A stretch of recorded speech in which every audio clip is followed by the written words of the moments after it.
¿Qué tal, chicos? ¿Cómo les va? Esta es la clase número 15 correspondiente al viernes 3 de julio del año 2020.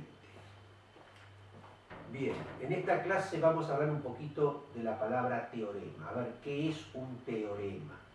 Y yo me puse a buscar y encontré que etimológicamente la palabra viene del griego, teorema, con H y con acento en la O, y a su vez del latín. Y está formado por una raíz thea, T-H-E-A, que significa visión. Y también tiene el sufijo ema, teorema. Ese sufijo ema hace referencia al resultado de una acción. Un teorema es entonces el resultado de ver algo, de ver la demostración de algo. Repito, un teorema es entonces el resultado de ver algo, de ver la demostración de algo. También me puse a buscar, y también, por supuesto, ya repito, viene del griego y del latín, y también tiene otras acepciones como lo que se puede contemplar, o sea, teorema también significa lo que se puede contemplar, también de dónde, también puede ser objeto de estudio, también puede ser principio, también puede ser una proposición demostrable, y también deriva de la palabra teorein, que significa observar. Bueno, entonces, si tendríamos que definir un teorema, podemos decir que los teoremas son verdades no evidentes, pero absolutas, que deben ser demostradas mediante un razonamiento lógico deductivo. Repito el concepto, los teoremas son verdades no evidentes, pero sí absolutas, que deben ser demostradas mediante un razonamiento lógico deductivo. Son propiedades que surgen a partir de la relación con un corto número de propiedades intuitivas, pero que deben ser demostradas. Es decir, hay que hacer la demostración. El teorema se compone, todo teorema se compone de una hipótesis y luego viene una conclusión final. O sea, la hipótesis hay que probarla, entonces se transforma en una tesis. Esa conclusión o tesis debe ser demostrada. Hay que demostrarla por una serie de razonamientos que se relacionan entre sí y que se apoyan ¿en qué? En postulados o en axiomas. ¿Se acuerdan que vimos en clases anteriores? O también razonamientos que se relacionan entre sí y que se apoyan entre sí. O bien en postulados y axiomas. ¿Se acuerdan que en clases pasadas hablamos de todos los axiomas? ¿Se acuerdan de ese tema? O bien en otros teoremas ya demostrados. Si nos hacemos la pregunta, ¿para qué sirve un teorema?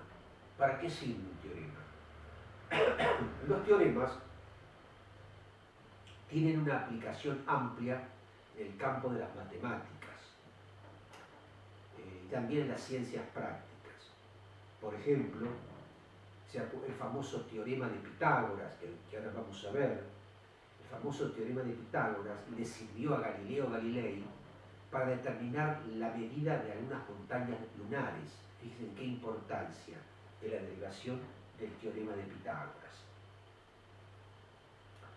Entonces podemos seguir hablando de teoremas y diciendo de los teoremas que el teorema es un enunciado, el teorema en sí es un enunciado que puede ser demostrado como verdadero mediante operaciones matemáticas y también con argumentos lógicos. En matemática, un teorema es una proposición teórica, es un enunciado o fórmula que incorpora una verdad, un axioma o un postulado que es comprobada, es fundamental la comprobación, que es comprobada por otros conjuntos de teorías o fórmulas. Podemos decir también que un teorema es una regla o una ley que se expresa en forma de ecuaciones y o fórmulas matemáticas.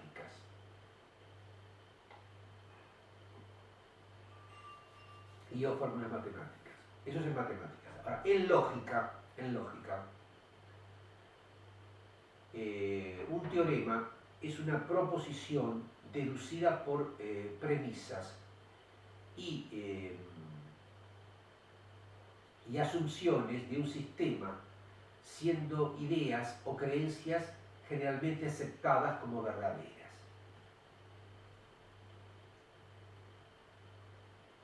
La diferencia entre un teorema, la diferencia que hay entre un teorema y un axioma o postulado, que lo vimos en la clase pasada, es que el primero es una verdad comprobable. En cambio, el axioma es una verdad que se asume como tal, pero que no ha sido comprobada.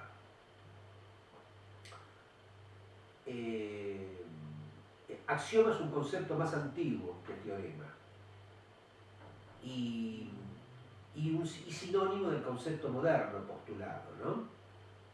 O sea, axioma es más antiguo. Y con respecto a la palabra corolario, y como corolario de tal cosa es esto, el corolario es una deducción de una afirmación lógica que deriva de un teorema, que puede ser previamente demostrado, ¿no? Por supuesto. Es decir, todo teorema debe ser demostrado para llegar al corolario, a la conclusión final. Esa sería la tesis.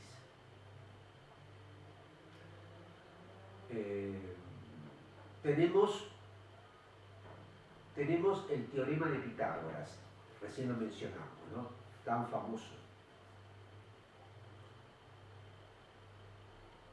Pitágoras definió que en todo triángulo rectángulo se puede calcular el valor de la hipotenusa en relación al valor de sus catetos. Bueno, ¿se acuerdan que eso lo habíamos visto en el secundario, el famoso teorema de Pitágoras? Entonces ustedes dirán, ¿para qué sirvió el teorema de Pitágoras? Por ejemplo, dije hace un rato, le sirvió a Galileo Galilei para poder medir la altura de las montañas lunares.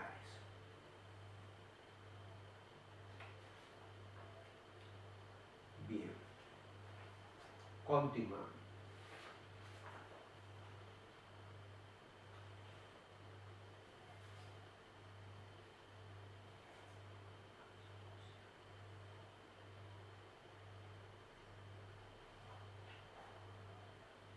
Bien. Ustedes han escuchado la palabra tiene que ser válido, esto tiene que ser válido, este teorema tiene que ser válido, tiene que tener validez, o este argumento tiene que tener validez, con B corta y Z al final. En lógica, la validez es una propiedad que tienen los argumentos cuando las premisas implican la conclusión. Si la conclusión es una consecuencia lógica de las premisas, se dice que el argumento es deductivamente válido. Algunos consideran estas dos nociones idénticas y usan ambos términos en forma indistinta. Otros, sin embargo, consideran que puede haber argumentos que no sean deductivamente válidos, como son, por ejemplo, las inducciones. Y las inducciones a veces se dice son buenas o malas, en vez de válidas o inválidas. Se toma como sinónimo. Vos podés decir que una conclusión es válida, o es inválida. Y también puede decir que una inducción es buena o mala, y a veces se usan como sinónimos. Para que un argumento sea deductivamente válido, no es necesario que las premisas o las conclusiones sean verdaderas. Solo se requiere que la conclusión sea una consecuencia lógica de las premisas. La lógica formal exige únicamente una relación condicional entre las premisas y la conclusión. Esto significa que si las premisas son verdaderas, entonces la conclusión también lo es. O, alternativamente, que la conclusión sea deducible de las premisas conforme a las reglas de un sistema lógico. Si un argumento, además de válido, tiene si además de válido tiene premisas verdaderas, entonces se dice que es sólido. Es un argumento, ustedes escuchan, sí, lo que acaban de escuchar, lo que acaban de decir es un argumento sólido. Las expresiones de las que depende la validez de los argumentos, las expresiones de las que depende la validez de los argumentos se llaman constantes lógicas. Y la lógica las estudia mediante sistemas formales. Repito este concepto. Las expresiones de las que depende la validez de los argumentos se llaman constantes lógicas. Y la lógica las estudia mediante sistemas formales. Muy bien.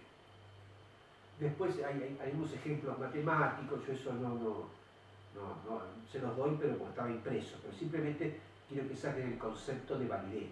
El concepto de validez.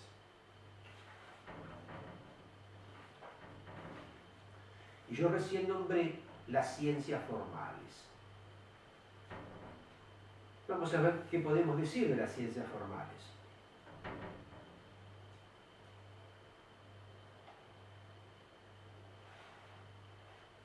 Las ciencias formales son un conjunto sistemático de conocimientos racionales y coherentes, como primera medida. Si bien su objeto de estudio no es el mundo físico natural, sino objetos abstractos, sus conocimientos pueden ser aplicados a dicha realidad físico-natural. El método propio de las ciencias formales es la deducción. Esto es muy importante. El método propio de las ciencias formales es la deducción. Y la diferencia, a diferencia de las ciencias empíricas, no admite la inducción ni la abducción.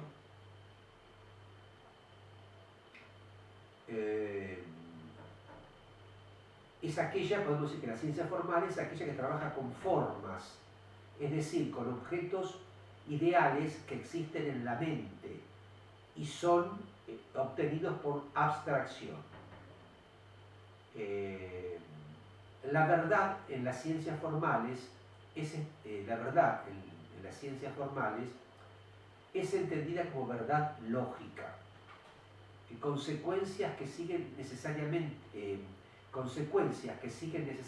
de considerar todas las posibilidades o formas en las que podrían combinarse los hechos preestablecidos. Ejemplos de ciencias formales son, por ejemplo, las matemáticas, la lógica y la ciencia de computación. Un ejemplo de ciencias formales. También tenemos que decir que las ciencias formales son ramas de la ciencia que estudian los sistemas formales. Las ciencias formales validan sus teorías en base a proposiciones, definiciones, axiomas y reglas de inferencia. Todas ellas son analíticas, a diferencia de las ciencias sociales y las naturales que se argumentan en forma empírica, es decir, observando el mundo real para encontrar más o menos evidencia a favor de una hipótesis.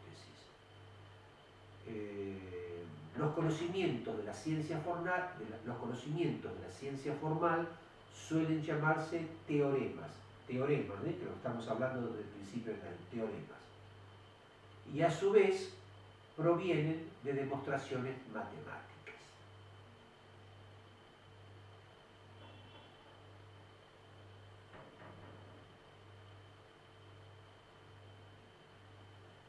La palabra matemáticas o matemática viene del latín y del griego, como siempre, y significa conocimiento. Es una ciencia formal que parte de axiomas y, siguiendo un razonamiento lógico, estudia las propiedades y relaciones entre entidades abstractas, como ser los números, figuras geométricas, íconos, glifos o símbolos en general. La matemática en realidad es un conjunto de lenguajes formales que pueden ser usados como herramientas para plantear problemas de manera no ambigua en contextos específicos. Las ciencias naturales han hecho un gran uso de las matemáticas para explicar diversos fenómenos observables, ¿no? Esto lo dijo un premio Nobel de Física en el año 1963. O sea que las ciencias naturales han hecho un uso extensivo de las matemáticas para explicar muchos fenómenos observables. La enorme utilidad de las matemáticas en las ciencias naturales es algo que roza lo misterioso. No hay mucha explicación de ello. No es en absoluto natural que existan leyes de la naturaleza, y mucho menos que el hombre sea capaz de descubrirlas. El milagro de lo apropiado que resulta el lenguaje de las matemáticas para la formación de las leyes de la física es un regalo maravilloso que no comprendemos ni nos merecemos, dijo el premio Nobel de Física.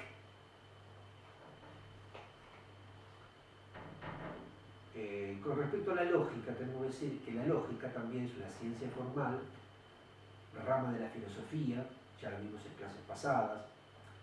Es una rama de la filosofía, rama tanto de la lógica es una rama tanto de la filosofía como de la matemática, que estudia los principios de demostración y la inferencia válida. También estudia las falencias, las paradojas y la noción de verdad. La lógica matemática es la rama más importante de la lógica, que estudia la inferencia mediante sistemas formales como la lógica proposicional, la lógica del primer orden y la lógica modal. También está la lógica computacional, es la aplicación de la lógica matemática a las ciencias de la computación. Está la lógica filosófica, que utiliza los métodos y los resultados de la lógica moderna para estudiar los problemas filosóficos. El origen de la lógica, ¿a dónde se remonta? A la Edad Antigua, con brotes independientes en China, India y Grecia, o sea que el mundo entero, ¿no? Desde entonces, la lógica se considera siempre una rama de la filosofía, pero a partir del siglo XX, la lógica ha pasado a ser principalmente la lógica matemática, y por lo tanto ahora también se considera parte de las matemáticas, e incluso se la considera una ciencia formal e independiente a la lógica. Miren cómo ha avanzado a través de los tiempos.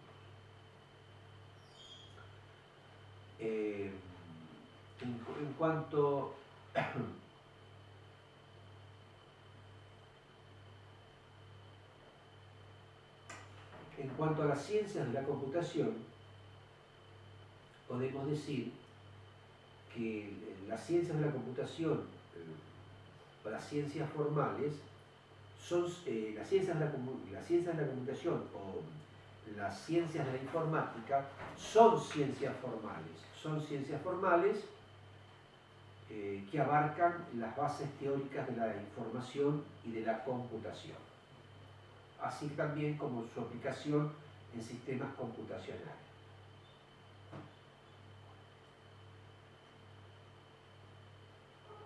Se trata de un estudio sistemático de la factibilidad, estructura, expresión y mecanización de procedimientos metódicos que subyacen en la adquisición, representación, procesamiento, almacenamiento, comunicación y acceso a la información.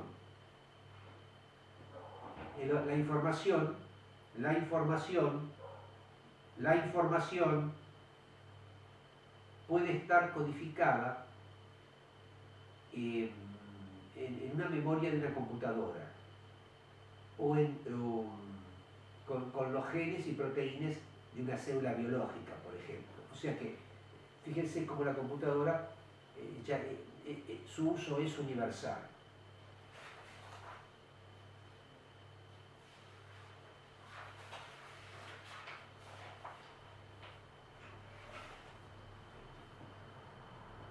Existen ya lenguajes propios computacionales como algoritmos, lenguajes de programación, etc., lenguajes específicos.